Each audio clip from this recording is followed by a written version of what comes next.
Hey guys, I thought we were doing the show in virtual reality in 2024, guys. Where, guys? Well, we did schedule that in 2006, but it didn't happen, Chris. Sorry. I didn't even get to CES this year, although maybe I did virtually. Welcome to 2024. Travis is waiting in the wings. He'll be joining us in a second. I'm Chris Mitchell with the Institute for Local Self-Reliance. It's 2024, and we are excited to be here now that I have sorted out some issues that resulted in me having to push the show before. But I am excited to be back, kicking off a brand new year of Connect This with Doug, Kim, and soon-to-be Travis. So, Doug Dawson coming to us on a brand new microphone, sounding really smooth. How's it going, Doug? Yes. Well, I don't know. I'm going to see if this mic can make me sing now. That's my next test. So. Well, to me, it sounds like butter. It's like butter. Happy New Year, everybody. And we also have Kim coming in with she got a new mic too. It's a little bit weird. It's changing her voice characteristics a little bit. We'll see if you still recognize her. What's going on, Kim? Hey, Chris, how are you? Yeah, just a little bit of a different voice. Went to CES, came back with this voice, but we have a new year. And look, Doug. I'm jealous. Yeah, see? So I did spend from roughly the last show until a week ago, I had a nice little cough and the throat issue. I finally got that sorted, and last night I started coming back too. So I might be hacking up a little bit here as well. Fun. Travis will be back in a second. He just something came up immediately that he needed to resolve, and he jumped into that. So I'm going to preview the show quick. We do have a peekaboo video to share in a second, and that'll be the first big item. We're going to talk about ACP, the Affordable Connectivity Plan, is officially running out of gas. We talked about that before, but if there's anything we've thought of in the last month since we came together, we are going to talk about CES, what Kim saw there, perhaps what Roger Timmerman saw there. If we're able to get Roger to join us during the show, that might just happen whenever he stumbles into the back green room. We got some predictions to think about what's going on. There's a couple of stories that we might cover if we haven't covered the rest of the time. And we got Travis now. Travis, welcome. Good day, all. How is 2024 shaping up for you? Well, the chilly weather here is not helping, but other than that, I think it's going to be a good year. And I would like to commend Kim and Doug on their fashion sense today. Spectacular choice. Spectacular choice. Yes. Well done, Mr. Mitchell. Well done. Yes. I got the dead going on here. I love it. Travis complains about the weather. We just set records for the warmest December in recorded history. And until like 7 days ago, we had open water on our lakes, which is like, I don't know, virtually unprecedented. It gets cold for a half minute, and Travis, the weather. Well, you asked. I mean, yes, it is isn't it what a 24-hour news cycle? Isn't that what life is now? So anything over 24 hours old, I don't remember. I'm just looking at it's cold right this second. Well, so. I'm just hoping I've suffered. I'm not going to get my ice skating in. And so we had better have the ground open. I want your crews out there at the end of March. You might not even want them out there that early because I know that you like to make sure they have a good break to be able to jump in and get really going. But I'm thinking that we're going to have an early thaw and we're going to have leaves on the trees in April. So that's what I'm hoping for. All right, let's make it happen. All right. So back to broadband. We've got a video. I'm going to present this. Maybe we'll see here. Sharing. Find the video. Oh, dear. Rye's going to come in and tell us what the video is while I get it set up. Sure. So this just happens to be a YouTube channel for a guy who installs fixed wireless for a WISP in Pennsylvania, and he is at an old AT&T long line site where they share space with T-Mobile, and he talks a little bit about it.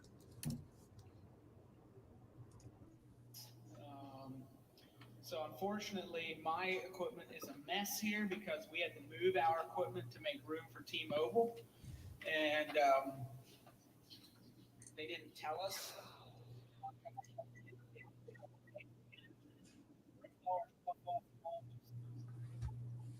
Chris, you might have to turn it up a little bit. Very impressed, but nonetheless, that's what happened. You know, they got my fiber banjo strung all over the place. I wasn't happy. Not able to turn it up more.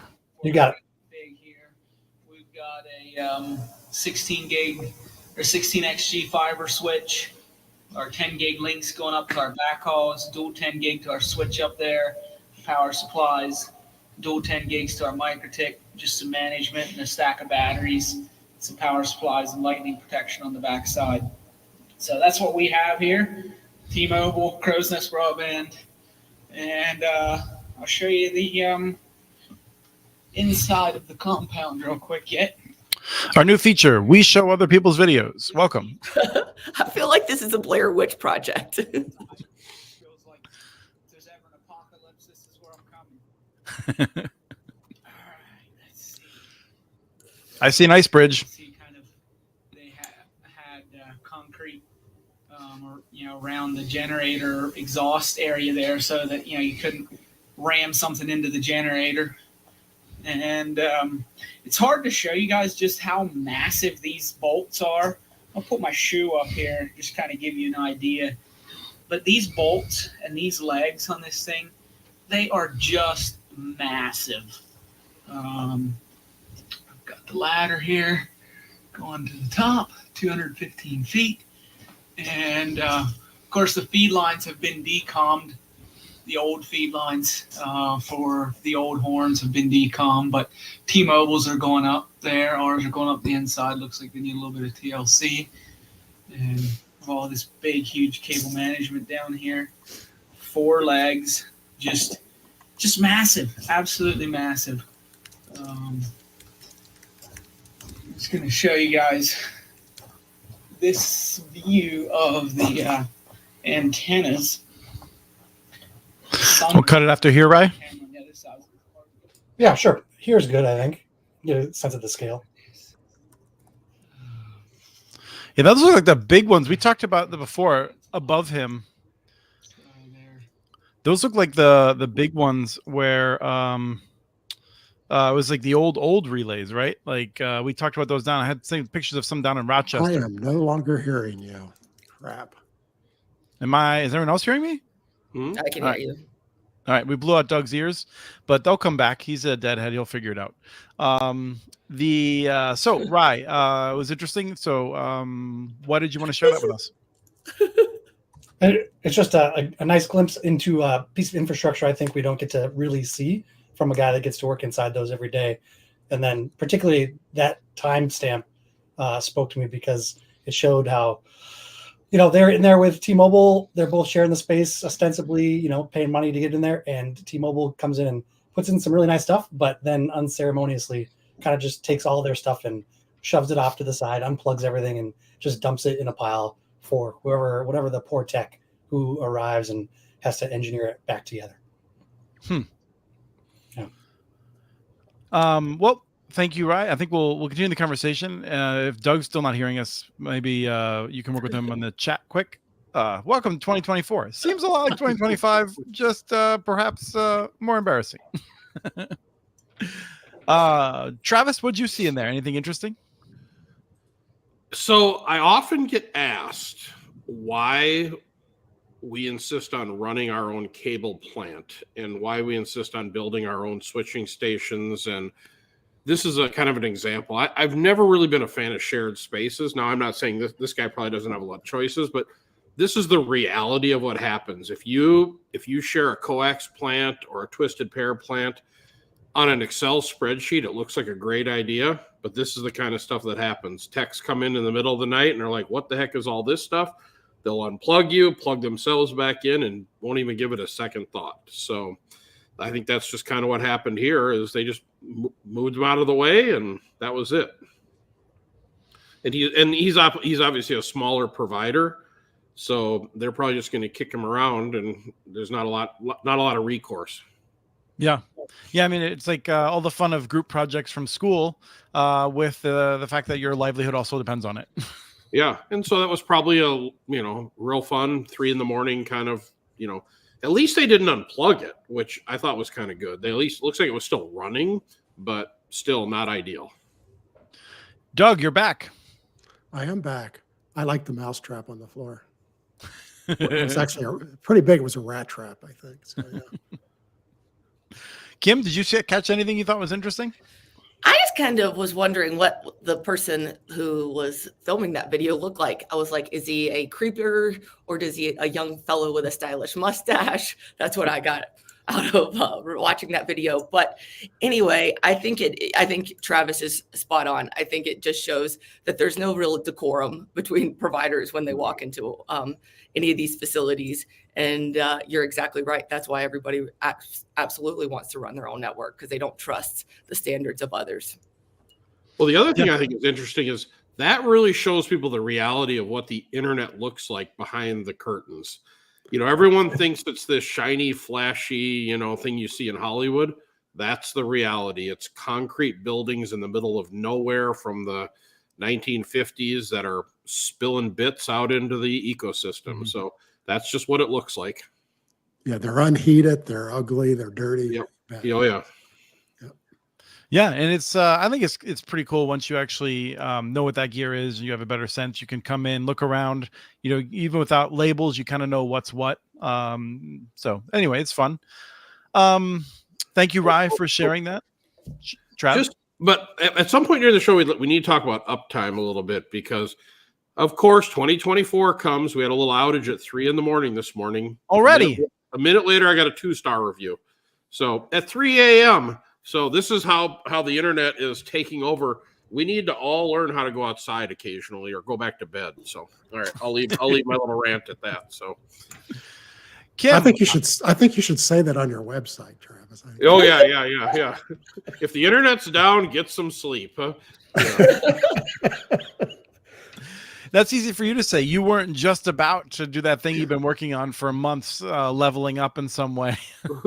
Yes, I think it was video game related. Was probably the 1-star review. Yes, it was. Yes. I need to get brushed up on my Steam content.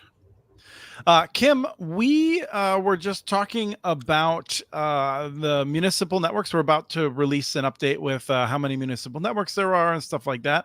And, I was talking about how Knoxville would soon overtake Chattanooga as being the nation's largest municipal network.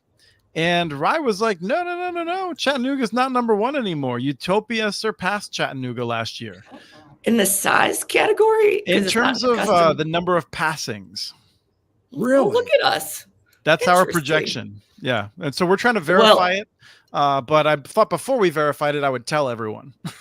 Well, what that means to me is I got to get a lot more customers if that's how many passings they have and how many customers they do. But that's amazing. That would be huge. I think Chattanooga set a high. They haven't set the high bar. So I think Chattanooga has like 2 out of 3 of their passings connected on their service. Right. Now I think Cedar Falls, Iowa has like, between 8 and 9 out of 10, depending on the services you're talking about and how they're doing at any given moment. So it's hard to get. I mean, there's a few places that have been in the 90s, but you have to be the only game in town really to hit that. Yeah, no, it's kudos to what Chattanooga and these others have done with those incredibly high take rates on the muni side. So we're playing catch up a little bit to get those take rates up that high, but we'll get there eventually. Yeah, my net in Oregon's at 90%. So these guys who've been at it 90% have been at it for a decade. You got to be there for a while. So yeah, my net's I think they started in the late 90s or early 2000s. Is that right? No, it must have been early 2000s. 2004. 2014. So they're at 20 years now, and they struggled. They were considered a failure in the first 5 or 6 years. Yes, they were. Yeah. So anyway, things change, and it's 2024. Wow. Congratulations, Kim. We also we're going to talk. I think I was going to talk briefly about ACP. We've talked so much about it in the past. I don't think we have to spend a ton of time on it, but I am curious, Travis, as one of the ISPs, and Kim, I want to hear next. I guess Kim, you're not directly involved, so Travis is the one to ask. Mm-hmm. How are you starting off your wind down procedures for your ACP clients? Honestly, haven't done anything yet. So I'm assuming, the general consensus is it will not get refunded. The program is done, right? Is that the thought? Yeah, I mean, we can talk about that. I think I would say my general consensus is that that there might be another program like it, but we're gonna have a long period of nothing in between. Yeah, so I guess I always kind of like to, especially when it comes to these kind of programs, if there's anything that's outside of our control, I like to wait till the official it's done. And then well, I think you've received communication from the FCC, and I think you might be required within 14 days of that to notify people. There's a couple of things that you might be on the hook to do. I'm gonna have to look because I don't know. Have you seen? Has anyone else seen anything from them? They said they were going to do it, but that was just like last Thursday. They probably haven't done it yet, but they're going to do that. Yeah. Okay. So. Well, I guess it's going to be time to wind that down.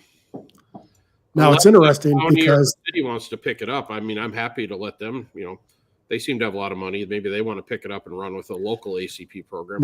Now recall that you're not able under ACP to turn somebody off for 90 days for non-payment. So does that extend past the death of the program? You get into all these hairy rules when you start looking. Well, we'll wait 90 days because last thing I need to do is spend more in attorney's fees fighting it than we collected during the entire life of the program. Right. So, well, congratulations, everyone! You get 90 days free. So, Travis, I think you will be getting an official communication from the FCC, and if you want, whenever we have a show, it'd be interesting if you want to share a little bit of that and what the process is like. That would be pretty interesting, I think. Yeah. No, I'm assuming that's, I'd be curious to hear what other people are going to do. I'm assuming they're just going to let people know that the ACP wasn't refunded. And I have a question for you, Travis. Yep. Travis, are you letting people sign up for it right now? Or have you stopped even letting people sign up for the program? No, I don't think we've had a sign up in quite some time. Okay. I think the good news is we didn't get as big uptake as I anticipated because it was cumbersome to get signed up for it. So I think there was just a certain percentage of the people that would have been eligible that just didn't even bother. And so I guess in hindsight, that might be good, sadly, but I think there's a date coming up where you're not allowed to take any new, or they won't be approved anyway if anyone tries to go through that work. Yeah. So for the amount of work it is, I would feel bad for anyone who's continued to try to go through it to get the last 3 months or 2 months, whatever it is. Oh yeah. How about those people, the people in the world who are digital navigators and their job is to sign people up for ACP? Well, those people do exist, No, not just do they exist. Like they are working for organizations that have grants, some of which receive grants from the Federal Communications Commission, which just began a few months ago, which are based purely on how many people they'd be signing up for the ACP. And so you have a Federal Communications Commission, which ignored the advice of everyone in the field to do outreach, waited until the last second, finally develops an outreach program, right as it's running out of money. So, well done. I think it's going to be refunded. I mean, I'm going to go out there for my first prediction. I think ACP is going to get refunded. Time frame? I think it's not going to run out. I think they're going to do it the last minute. Yeah. It's got to happen very soon for it not to run dead. Yeah. I can't wait to the last minute. The federal paperwork takes a while. Yeah. AARP and other groups have really kicked into high gear, I think, highlighting this as more people are becoming aware of it. One of the conversations I had with someone, they had said that, I think it was Comcast and someone else sent out an email to every one of their recipients basically saying, call your member of Congress. And the switchboard at the White House and Congress was not overwhelmed, let's say, because people got an email and they're like, what's this ACP thing? I don't know anything about that. I just know I get free internet access. And so, this comes down to a lot of different things, but in terms of lessons learned and for branding and political and stuff like that, thanks. In the comments there, Sean notes that Google also sent that out to their ACP customers. Okay. Our understanding is that did not resolve because there's 20 million households on it, and like none of those households know that they're on it. They know that they get a free service, but they don't know what it's called. You have to remember that the big ISPs, the cable companies, branded it under their own brand name. They didn't tell people they had ACP. It was the Comcast special, sort of thing. So people really did not realize that's what they're on. So yeah. Well, we'll wrap this up because we're going to go to CES next. and I see that Roger is able to join us quickly. But with ACP, we'll talk about it a little bit more in the future. We have a prediction from Kim that it's going to get refunded before it runs out.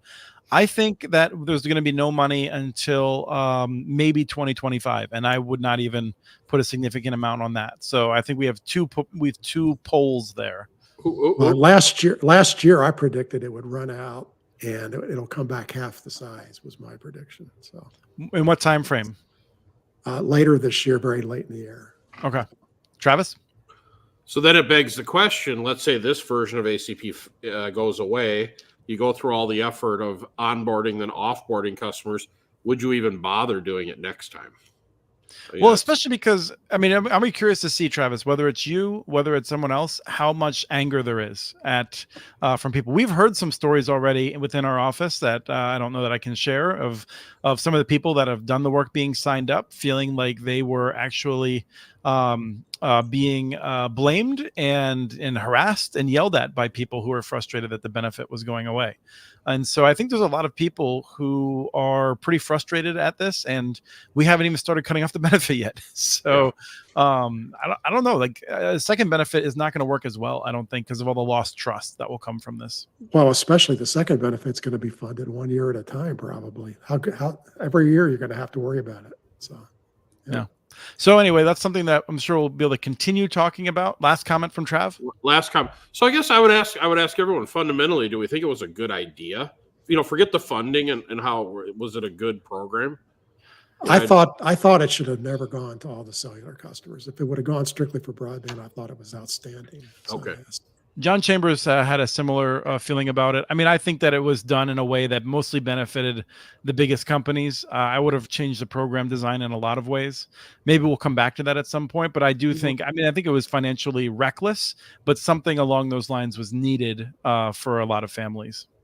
Okay. No, what it was ultimately, and sorry, Roger, we can bring Roger out, see if Roger wants to jump in on this too. But, what it really was in some ways a stimulus for a whole bunch of rural and urban communities where a whole bunch of families had an extra $30 in their pocket each day.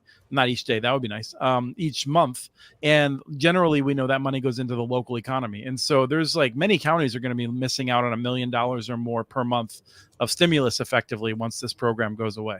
Roger, did you have any thoughts on it? I agree. ACP has been great. It's sad to see it struggling. Hopefully everything gets in place. But it's a very important tool to get broadband out there. So. And Roger, you agree with my prediction? Keeps going. You agree with my prediction that it's going to get refunded? What was your prediction? Oh yeah. That it's going to. Okay, we'll see.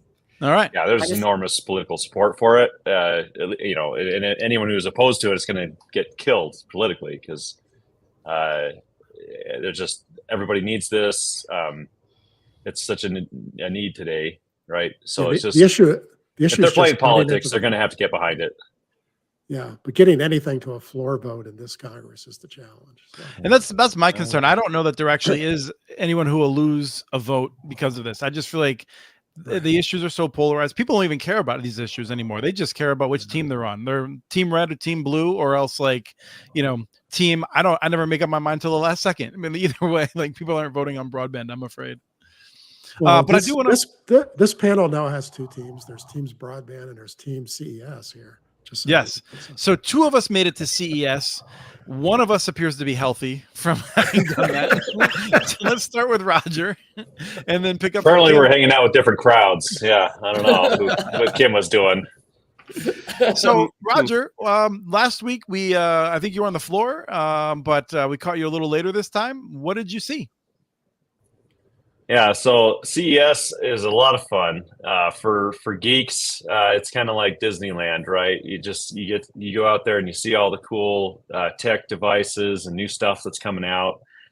In some ways, I felt like 2024 was a little bit disappointing. There wasn't as many enormous product launches. Some of the places that I'm especially interested are like in virtual reality and. Last year Sony was revealing its new VR headset, and this year it's like, well, we got the new Quest 3 and it's awesome, but it wasn't a CES reveal. So there wasn't a lot of things hitting, and that was pretty consistent across where yeah, there's been some good products come out, but it wasn't a like CES launch event for a lot of the big brands. That said, there was still cool stuff to find in the mix. So I go around and, looking for, what are broadband related things. One of the big themes this year was artificial intelligence, right? It was, if I've got a product and I can slap AI into that product somehow, then we have to do it. I'm not sure why in every case, do we really need, AI powered stuff? But, there's some interesting use cases of, if you're like, I don't know exactly what to do, how to microwave this thing, and AI can make it hot just right. That's kind of cool. So some places you might not normally think AI would fit, companies are getting creative with it. So that was everywhere. I mean, just AI this, AI that. And I guess that was a small improvement. In the past, I felt like I'd get angry when I walk around and it's like every motto of every product was, welcome to the future. The future is here. Right. We are the future. And I'm like, oh my gosh, just tell me about your cool gizmo here. But so AI everywhere. But that's good. There was some of the cool stuff that I liked was you had this, we got a lot of snow here. And so there was an autonomous snowblower. I was like, yes, so in the past we've seen lawnmowers. And so now we're seeing all sorts of different, appliances and robotics and things that are taking on additional jobs. And do you sit in your window with a joystick? How does that work? I know it has a little grill on the front of it, so it doesn't ingest, pets and things like that. But it just goes out and figures it out. Which actually I think is a great idea, because a lot of times you're not getting out there with your machine at the ideal time, right? Like if it can get blown while it's coming down, almost continuous, the snow's softer and lighter, and it's going to be an easier job than coming in and trying to blow out, half melted slush and heavy snow. So, well, let's turn. So first of all, I'm raising a automated snowblower and lawnmower. His name's Jackson, and it's a long process, but I'm hoping it'll work out okay. Are there things related to connectivity that you saw, or things that you saw that might be tangentially related to connectivity? There were some that I was disappointed weren't here. I usually like to seek out like QNAP and Synology with some NAS devices or consumer devices for, your own content storage and things. And while they have a lot of devices that are 10 gig enabled, they didn't show up this year. It was kind of disappointing. We did see some routers. TP-Link had new flagships out with 10 gig uplink and 10 gig LAN ports, even putting SFP plus ports on there, so you could actually go directly in with the fiber instead of just the 10 gig copper. So that was cool to see those. We were disappointed in seeing ASUS actually remove their fiber port. It was still supporting 10 gig. So at least TP-Link's coming in, giving us some more ports with 10 gig and other devices out there. So we're seeing computer motherboards. You go to MSI and ASUS and others making, or Gigabyte as well, make motherboards. And we've seen more and more 10 gig ports out there. We're seeing more 5 gig and 2.5 gig too. 2.5 gig, I think, is getting a lot of support just because you can generally use your normal Cat5e wiring with that. Whereas your 10 gig copper, you're needing Cat, I don't know, you need Cat 7 to do that. So anyways, there's kind of a wiring, or maybe it's Cat 6a. I think that supports 10 gig. So the convenience of wiring in the home is really driving more adoption and easier adoption of 2.5 gig. But there's the need, where you can have a NAS device or other devices near your router. It's not an obstacle to have 10 gig. So I think we're going to just kind of see that mix of 10 gig right there in your little space of devices, and then a lot of wireless going out into the house. So Wi-Fi 7, obviously we're seeing more of that, and that's supporting more bands, more bandwidth. We saw demonstrations of ASUS was doing a point-to-point wireless within the house, pushing that at several gigabits. So rather than even worrying about getting wiring from your router out into the house, we're seeing them being able to bump those speeds up into multi-gig territory. So that enables a lot of things. And then the TVs, of course, is you're like, well, these TVs are getting incredible, right? You've got these 4K TVs and 8K and 16Ks, and you've got these VR sets. Each, the VR sets obviously increasing their resolution, and not only in just resolution, but in frame rates. We got gaming monitors now that support 480 hertz refresh rate on the screen, which is insane. I mean, I thought I was doing pretty good. My monitor's right here on my desk. I was like, I need gaming performance to make everything nice and smooth. I think I'm at 144 hertz on these. And it's a difference. I mean, a lot of people are like, I don't really get this. CES is the place to learn, right? Because they'll have their demonstrations. You don't have a camera. My iPhone can't take anything higher than 60 hertz video. But when you've got monitors in front of you and they're actually showing side-by-side demonstrations of these really ultra high frame rate videos, or the famous UFO test for testing resolutions, it's a dramatic difference. So having those technologies evolving ahead of things, and then as consumers actually start adopting those, putting them in their home, if you're actually running video, I wish movie studios like Peter Jackson was really trying to push for higher frame rate on movies, and kind of got a lot of pushback. People thought it looked weird, and I'm like, it looks great. It looks weird because it looks better. It doesn't have this like blur effect. But there's a lot of argument and debate over whether we really should be pushing higher frame rate video. I'm a big fan of it, but definitely gamers, in that they want smoother and better quality video. Well, and streaming of video games is huge, right? So when you're watching video, Timmerman, have you taken a breath in the past 10 minutes? I'm just asking. Are you okay? Do you need a sip of water? Hey, this is fun stuff here. You need a sip of water or something? Okay. Just asking. Kim, did you see anything? So, Roger, we'll come back to you in a second. I'm curious, Kim, what were the things you saw that resonated with you? Anything that was beyond that?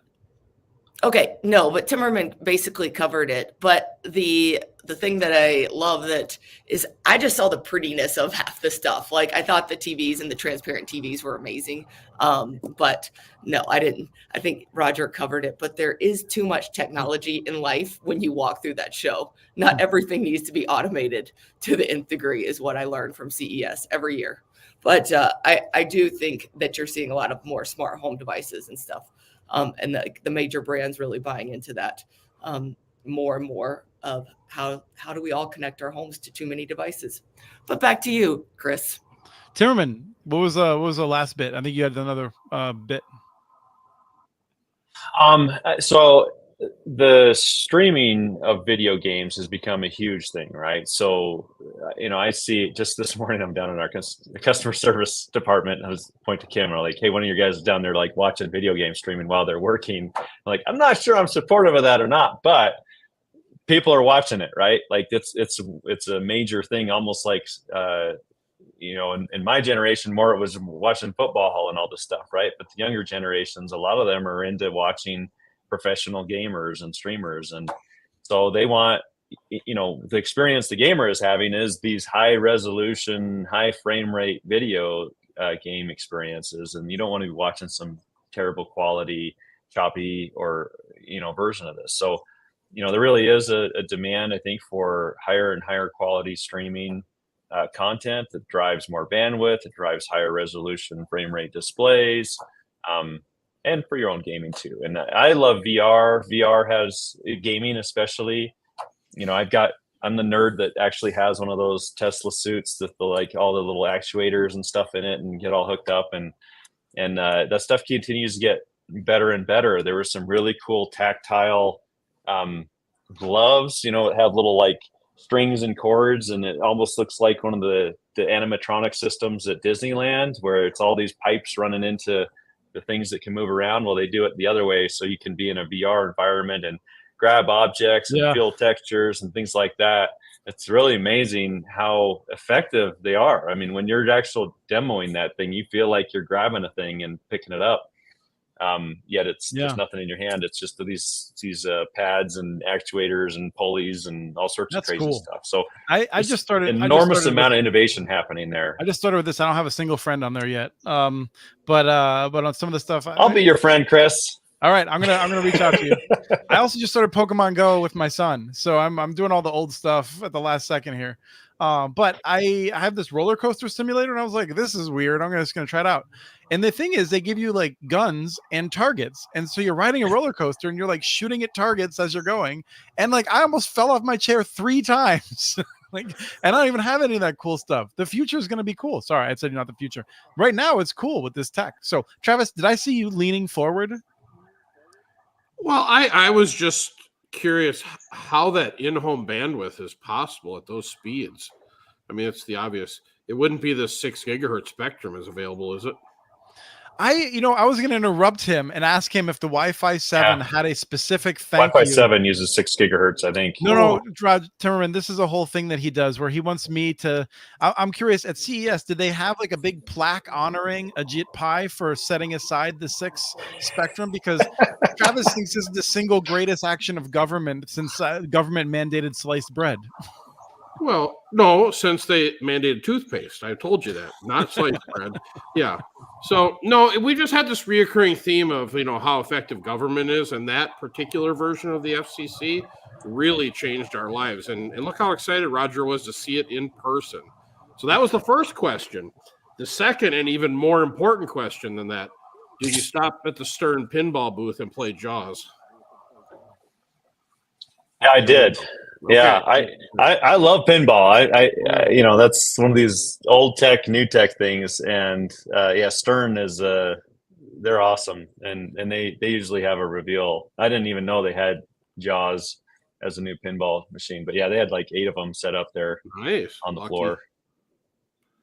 All right, that's all I had. Go, Doug? go, Ajit Pai, right? So let's just be clear here. Like, if you want Travis's heart, do something really cool, and then he will ignore all the terrible things he does that undermine everything else you're trying to do. So I'll take one good. I'll just take a win every now and then, other than a constant series of L's. So, well, my only observation is, this stuff all adds up to the household bandwidth. I mean, these gamers. I mean, I know gamers who are frustrated by symmetrical gigabit speeds on fiber with low latency. I mean, it's getting to be really nuts. So, no, and that's one of the things I was curious about. I heard from some of the coverage from the Daily Tech News show. They were talking about the TVs, and so was The Verge, and they're talking about how they're getting really much bigger than I think we expected. And the question I had was along that line of, when are we getting 8K then? Because my dad's 4K.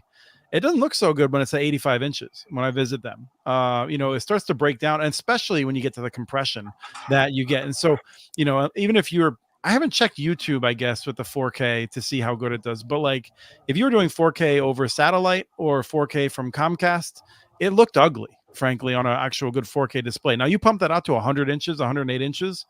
I think it's going to look real ugly unless you're, across town from it.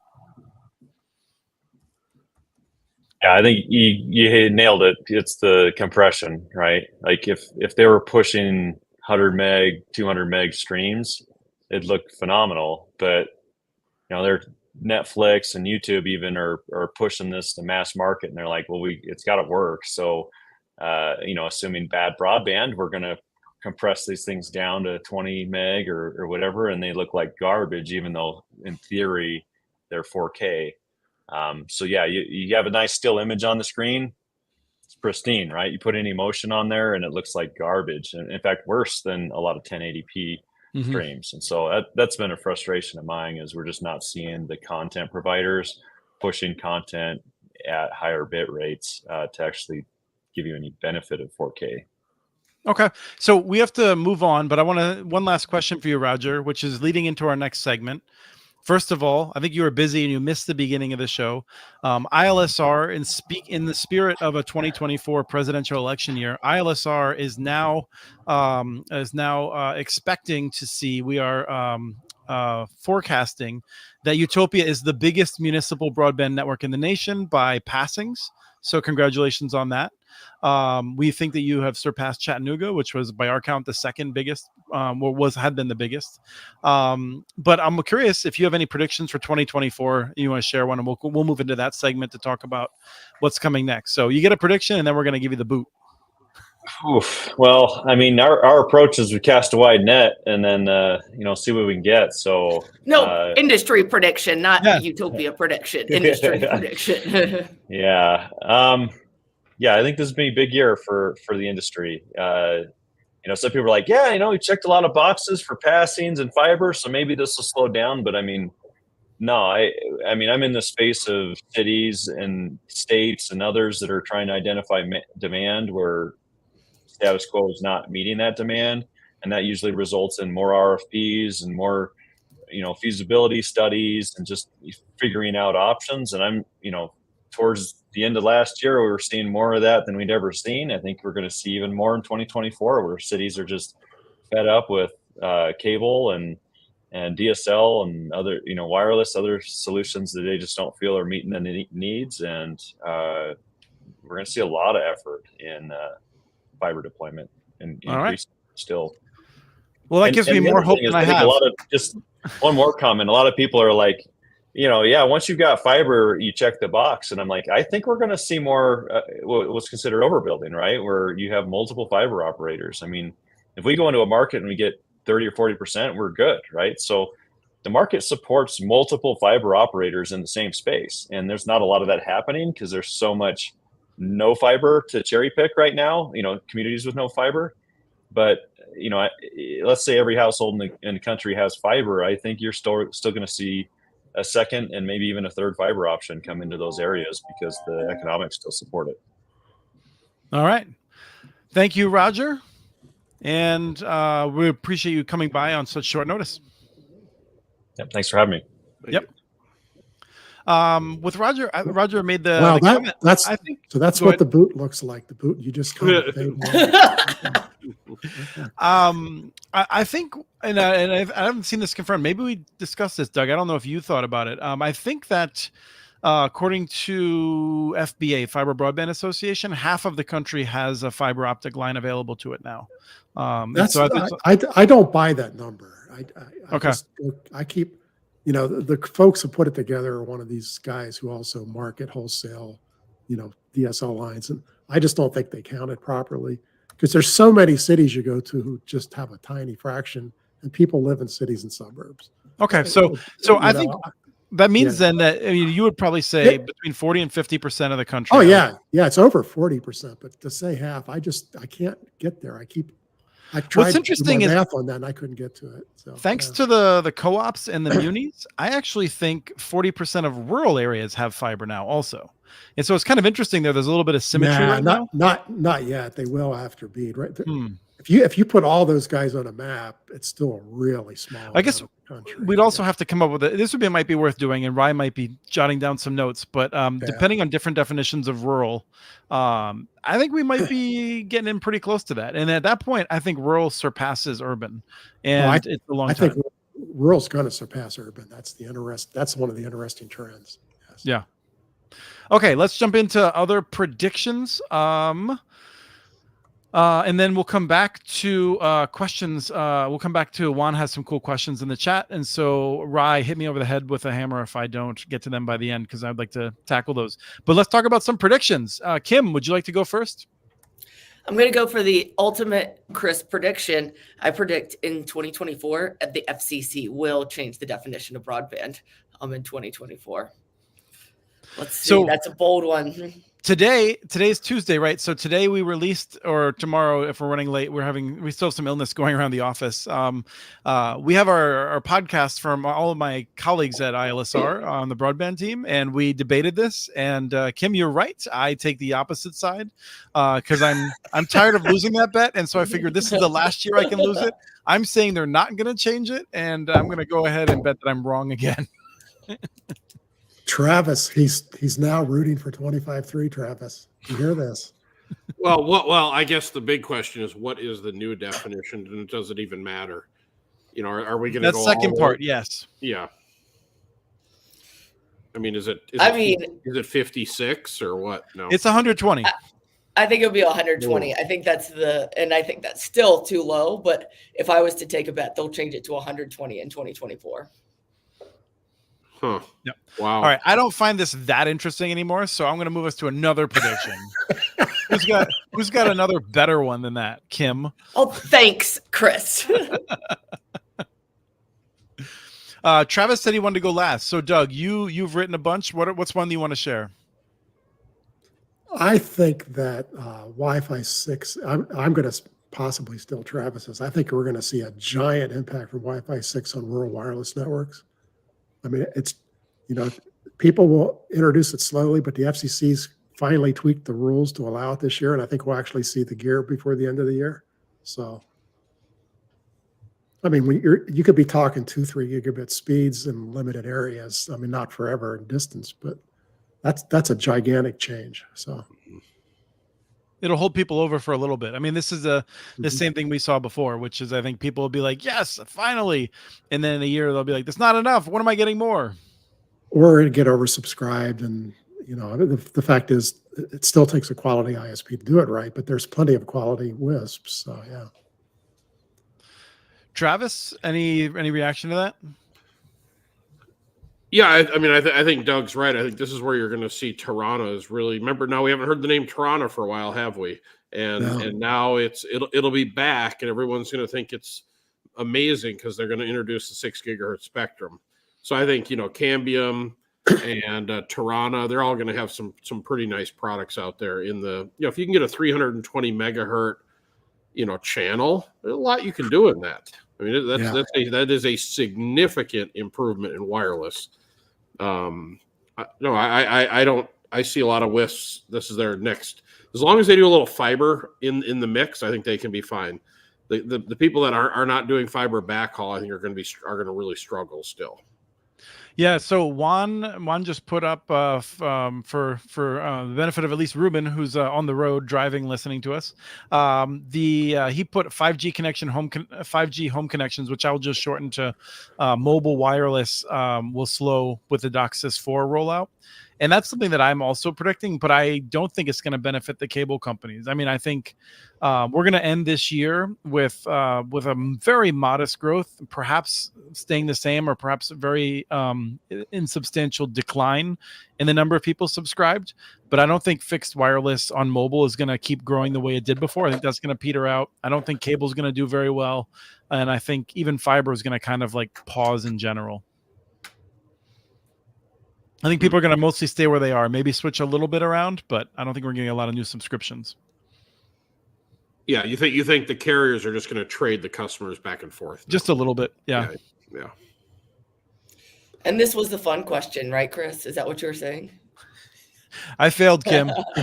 Kim, I predict a big campaign against municipal broadband. I think the $1 million ad buy was the beginning. I think you're going to be very busy with the American Association of Public Broadband, and I think we're going to see pushback. I don't want your predictions. I don't like your predictions. Chris, shut up. I think you're right. I think you're going to see a lot of those. I mean, there's the guy over in who's going after Frankfurt. I mean, what's going on here? So yeah, we have a big story of that on communitynets.org. Frankfurt, Kentucky is under fire. But it's another day, I think you're going to see these come, Chris. I think you're not wrong. I think what you're going to start seeing is municipalities who thought it was easier than it is start to fail on some of their projects, because I think some people think it's easy and it's not.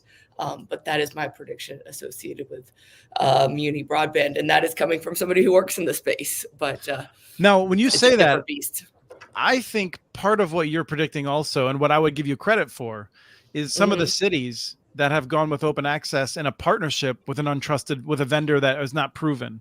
I think that's more likely. We're more likely to see problems there than with cities that have just done the Chattanooga approach and they do their own services full service.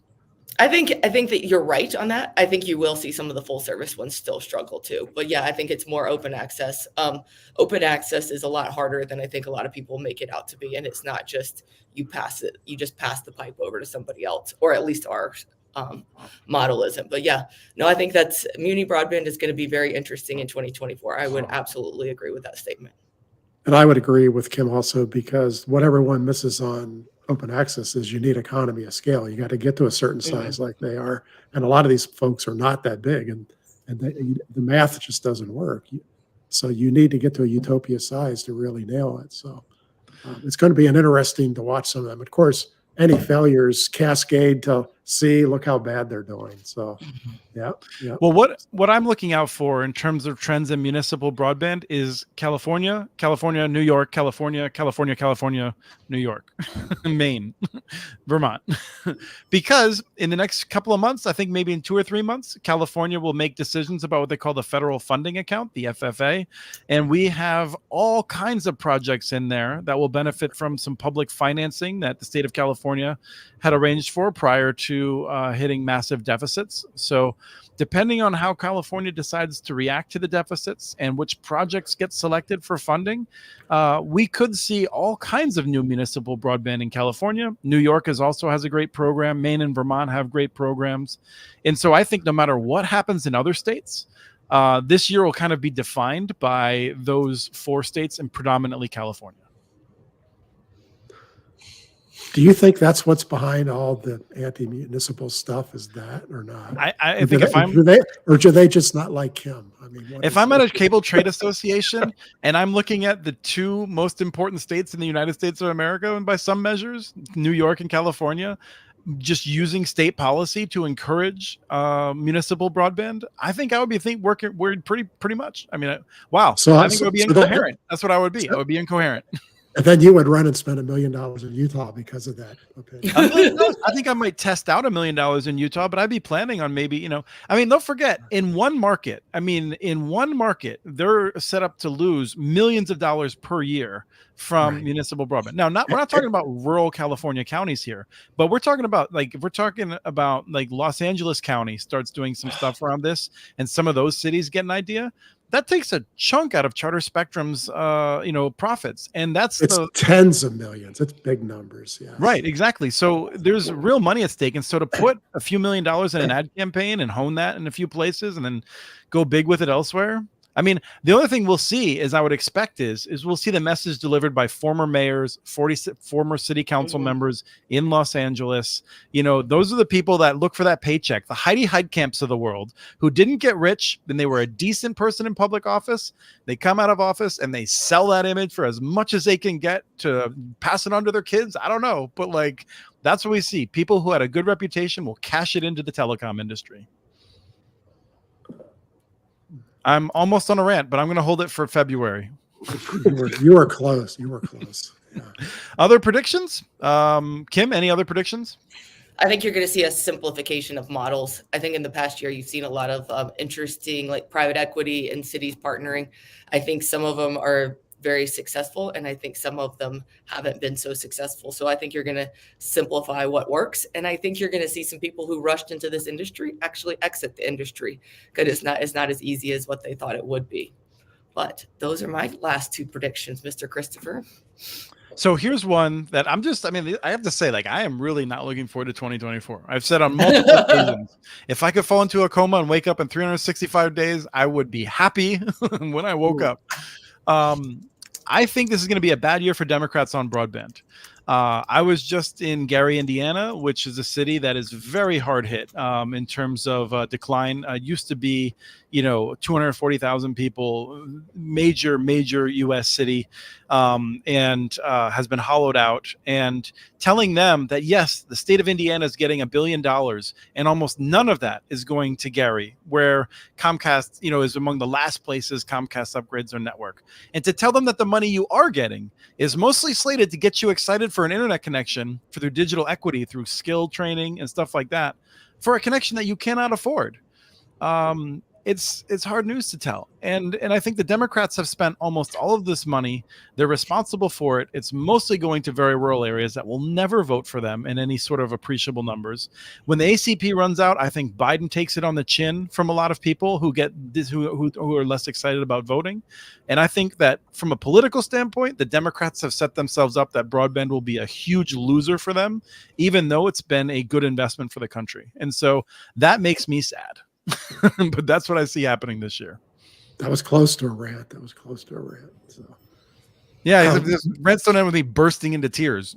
It's like, not only do we not have a solution on the horizon for for a lot of these cities, we still have the fact that we're going to have people in power who voted against all this money taking credit for it. So what happened with Happy Chris? We used to have Happy Chris coming into 2023 with all these predictions and all of these things, and now you're just I'll tell you, join the rest of us. I know what it is. Once he puts on a hockey shirt, man, it's just sweater. He gets so aggressive, doesn't he? Yeah. Well, okay. So here's one. Memphis is exciting. Wait. Memphis is doing cool stuff. Go ahead, Doug. I get my next prediction. This isn't even a prediction; it's an observation. Rural America is now getting more upset about bad cellular coverage than they even are about broadband. It's getting worse, and they're really getting fed up. I mean, every county I talk to, they are bent out of shape about how crappy it is. And the cell carriers are not even pretending that they want to talk to them anymore. They're like, there's not enough profit in your market. We're never bringing you any more cell sites. And so that's going to be I think the FCC will launch the 6G fund this year to start building rural cell sites, but it's not going to make a dip in the problem. So, and it'll take 4 years to do it anyway. So that's getting to be a boil over issue. So. So I do want to have a positive one, so I'm looking through. So here. yeah, we've tried to bring Chris down even more here. This is good. I don't think we're going to see any major problems. I mean, I think that we're deeply concerned. Travis was concerned, and my heart went out to him about whether or not the FCC's digital discrimination hearing will, kind of harm small ISPs that are unable to build the entire city all at once. Travis, USI has been accused by people who are quite ignorant, I think, of engaging in racist deployment patterns. But I don't think that's going to be an issue in 2024 or beyond. I think it's going to be a non-issue from the FCC. We've made this prediction before, but I just want to repeat that. I don't think it's going to do a lot of good, but I don't think it's going to do any harm. And when it comes to the FCC, that is a victory now. Perfect. I don't know what to do with this new Chris. I just don't know. I just don't know. I feel like we're all for a loss of words at a loss of words. Floundering now. This is fiber. This is fiber Chris. Look how happy he is now. I mean, yeah. Oh yeah, that's right. He got his fiber. This is fiber Chris. So see, I fiber, got mine, the rest of you are hosed. Look what fiber does for people. They take curmudgeons and turn them into happy-go-lucky people. Look at that. No, just good the broadband. opposite. All right, my turn. Go, Trav. Okay, and I know that this is, not the way it's supposed to work, but I think due to the election coming up, I think there's going to be some decent reduction in the interest rate at the federal level. So I wouldn't be surprised if we didn't see a point and a half in 2024, which would be very nice for those of us out here using debt to build. So look for that. Might be a self-serving prediction. I believe in speaking with vendors, Travis, how far down? Where are we ending in 2024? Where are we ending with the interest rate? Down a full point? I think a full point. Some people think up to 3 points, but I think we get 1%, which is significant. Which is a significant change. Vendors really ramped up, I think, based off this BEAD, and they've put a lot of money into new facilities, new production, new shipping, and they are sitting with product aplenty right now. So if anyone's thinking of jumping into the broadband game and you have capital and you have space to store it, it might not be a bad time to work some deals right now on pipe and handholds and whatnot. So if you have 1,500 feet of 72 count armored fiber, I have it coming for you. Yes. If you want to donate it to the Tribal Broadband Boot Camp. Yep. And my final prediction for the year, and this might be come with some contention, I think by the end of the year, we're going to have some absolutely pristine FCC maps. So there you go. They are going to be perfect down to the millimeter in this country. Are you on drugs, Travis? I mean, are you on drugs? I just want to see if Fiber Chris would bite, but he isn't. So you look at the big smile. Yeah. Yeah. No, I appreciate that. That's pretty good. That was it. So I think it's going to be a good year, but I think it's going to be a lot of wash, rinse, repeat. It's just, I don't think there's going to be anything overly revolutionary. I mean, the last revolutionary thing as, you know, we're going to start using the 6 gigahertz band, which I think is going to be great. But other than that, I think, you know, as I told you before, 2.5 gig has been far more surprising as uptake than I was anticipating. So we'll see a little of that. The cell phone in a box products from the cellular providers, they're taking a certain customer, I think, from cable at a pretty regular clip right now, but I think that'll even out as their networks saturate. And I guess Travis, I think one of the predictions that I made on the other show was that I think a lot of the people, they get that ACP bill, they see what they're going to have to pay. I think they're going to switch over to one of the cell phone in a box services, and that's going to be the last big boost that service gets. Yeah, and it's so predictable. Or so unpredictable. You know, you go from one house to the next, and you go from here in Minnesota from different seasons. You know, it's very, very, very, you know, unpredictable. And as Juan alluded to with some drama this morning on our network at 3:30 a.m., I mean, people were losing their minds if they didn't have internet. So I think you're going to have a certain demographic that cellular kind of product works for. Very low end internet users, but for the average and above, it's just not a good fit. Did you have one final one, Travis? Not just the maps. I think the maps are going to be good this year. Yeah, I have one more. I think half of the states are going to absolutely implode on the BEAD grants, trying to get them out the door. Some of them are just going to run into absolute disasters. So define implode. They're going to bog down and not know how to get it finished. It's just a massive amount of work hitting inexperienced folks who've never really done this before. And some of them are still massively understaffed, and they don't have the talented experts to help them. It's going to get to be really ugly for those folks. They're either going to just give up and shove it out the door, or if they try to do it right, they're going to bog way, way down. So I do think, and I don't know if I got this from you, Doug, but I do think I've heard a couple people say, I think they're right. We'll start seeing states just telling NTIA, we're not doing that, and come take the money back if you want. Try and come get it. No, they're going to say we're not getting the money out the door by October. We're going to do it at the speed we're going to do it. Yes. But also, I think saying we're not going to do the climate change plan, or we're not going to do this thing, or we're just not going to follow the rules. Like, I mean, we've already seen it obviously with municipal broadband, where states like North Carolina are like, we're not changing the law. We're not going to let cities take the money. We dare you to not give us the money. And NTIA blinked. And I think we'll see that on other issues too, where states say, we're not going to comply with this rule. If you want to come take the money, you go ahead and try. We'll see how the newspapers treat it when you take broadband money away from us right before an election. And here's how they're going to do it. They wrote their state plans to match the NTIA rules, but they're going to award the grants any damn way they want. That's what's going to happen. Right.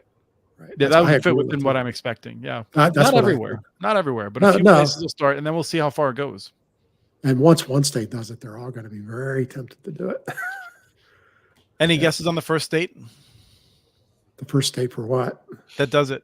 Pushes hard. Oh, I don't know which one. Yeah.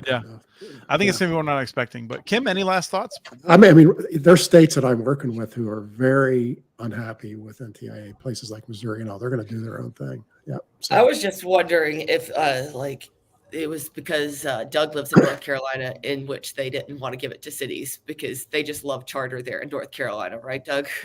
Charter owns the government here. This is the state of charter we live in. Yes. So no, I don't have any more predictions, but I think I think you're going to see some wild card states come out here with the money. I think you're going to hear from some who make a lot of noise in this part of the process that we haven't heard from before. And I think that's when it's going to get very interesting, because I think some have been remaining a little bit under the radar, but I'm excited to see what happens. Well, one thing to agree with Chris, do you think California will pay any attention to the NTIA? No way. I guess I didn't give them a lot of thought. I don't know. Yeah. They have this money and they're going to spend it their way. Texas. Well, the thing is that, I mean, I guess if CPUC is making the decisions, I tend to think of people in terms of whether they're rule followers or not. And CPUC folks to me seem like rule followers to flaw sometimes. So I don't know. Yeah.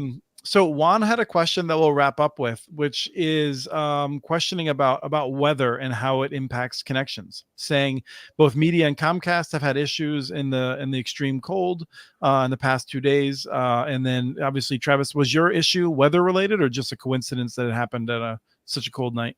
Well, there's always weather element. Weather is it's really challenging for network operators, both from an excessive heat, excessive cold, rain, wind, humidity.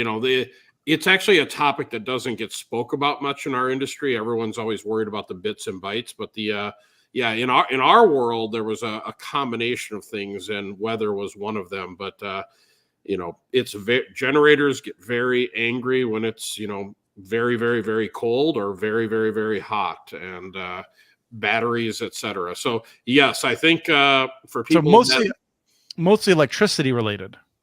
It's all power. Yeah, everything's in our world. Everything's power. If the power is on, the network is running. If the data centers are warm, I mean, for instance, the Akamai was down for 2 days because of a cooling issue in Chicago. And this stuff just happens all the time all over the place, and people do not talk about it because they don't want to scare people how close to the edge the internet is. Yeah, exactly. In a lot of cases, it is a little bit of a house of cards. And a lot of the issues that come up are things that you predicted, but a unpredicted version of it happened. So yes, I would say that we monitor the weather like crazy. And, one of the cool parts, I guess, about Minnesota here is we have all 4 seasons, but one of the bad parts is we have all 4 seasons. Now, people in Florida, I'm always so impressed, like when the tornadoes or the hurricanes come through, how quick they get things back online. I don't think people really appreciate, and this kind of goes back to what Kim said earlier, these networks are not trivial to run. And they're So this is the thing. I just feel like I'm always I'm the yin to your yang, only it's not quite like that. Because I do feel like there's go back to a previous episode and Travis is like, this stuff just isn't that hard, and so how do you reconcile that? It's not that hard compared to neuro. Yeah, it's not that hard compared to neuro, like brain surgery, but it's you've got to care. Let's put it that way. And, it's not as simplistic as people make it seem either. I think there's a balance of it's not that hard, but people also don't want to listen and say you need to focus on this to get to the definitely next it's not plug and play like the vendors will tell you. Oh, and people are passionate when it's not running. I have never. Wow, people are very animated nowadays. If you miss a couple minutes of internet, I feel like one other way of looking at it is that it's not that hard once you figure it out. But when you're on the other side of that knowledge gap, it just seems like it could be anywhere. And this is one of those things that drives me nuts. I was just because we were just talking with someone about this also. And I don't know if it was one of you. I don't think it was. But there was a problem that they were having with the network.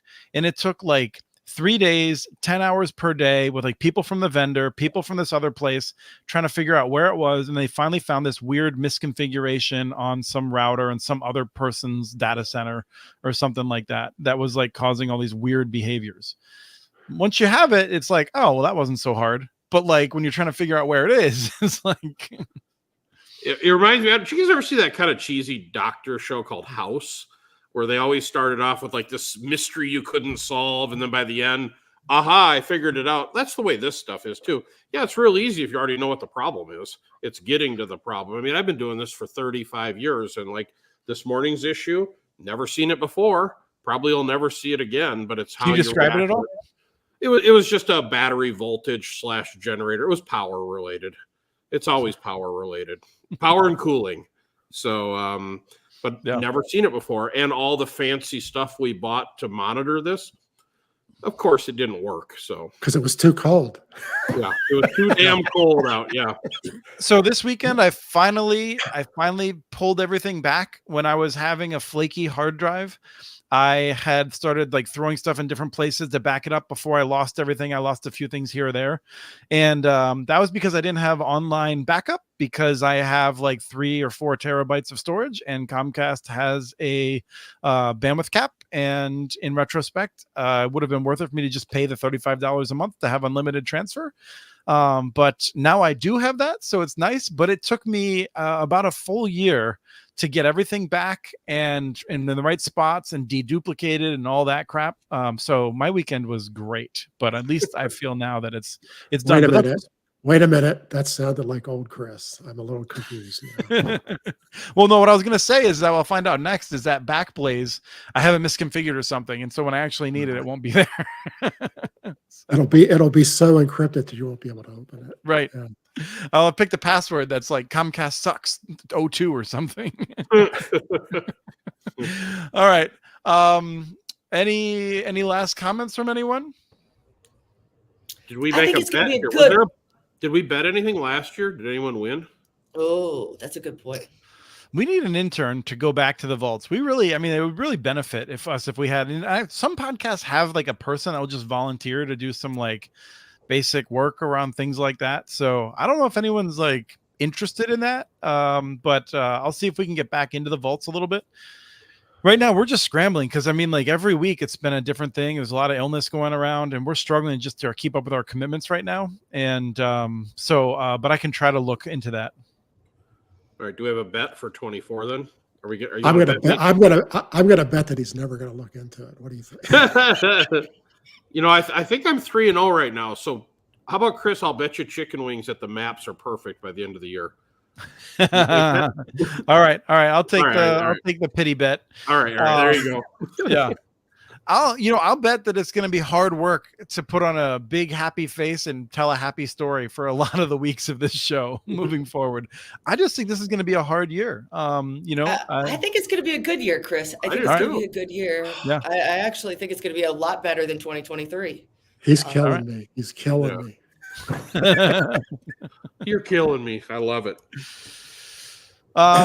We probably will not be back in 2 weeks because we might do it. I'll check times with y'all, but just so people have a sense, in 2 weeks is our next Tribal Broadband Bootcamp with Ton Autumn, in which we will look at what it is like to try and run a Tribal Broadband Bootcamp that have been depending on $75 a month ACP benefits, and what does one do now? So, we will it will be difficult to schedule that week, so if it's not that week, it may be the following week, but I look forward to trying to continue to do this about every 2 weeks in 2024 with you 3 fine black shirted saps that come here out of the goodness of your heart. So all the audience members, tell a friend. We're still trying to grow the audience. It's growing a little bit still, but would love to have more people in the chat, more people telling me what I'm getting wrong. That actually really helps me to get up my energy. So if you want to supercharge me, just tell me a couple things I got wrong in my email, and maybe I'll have the energy to keep going with these predictions I'm making. So my last little comment, Kim's voice got better during the show. Mm-hmm. The tea. It gets better and then it gets worse. So you just caught the end. It's the Grateful Dead tea. Yeah. There's got to be a pun or some sort of tea for Grateful Dead. Somebody gave me this as a Christmas gift, and I was like, I don't know if you really know me, but thanks for the cup. You do not want to know what's in Grateful Dead tea, Chris. Well, whatever it is, we'll maybe talk about it whenever we come back for another episode of Connect This.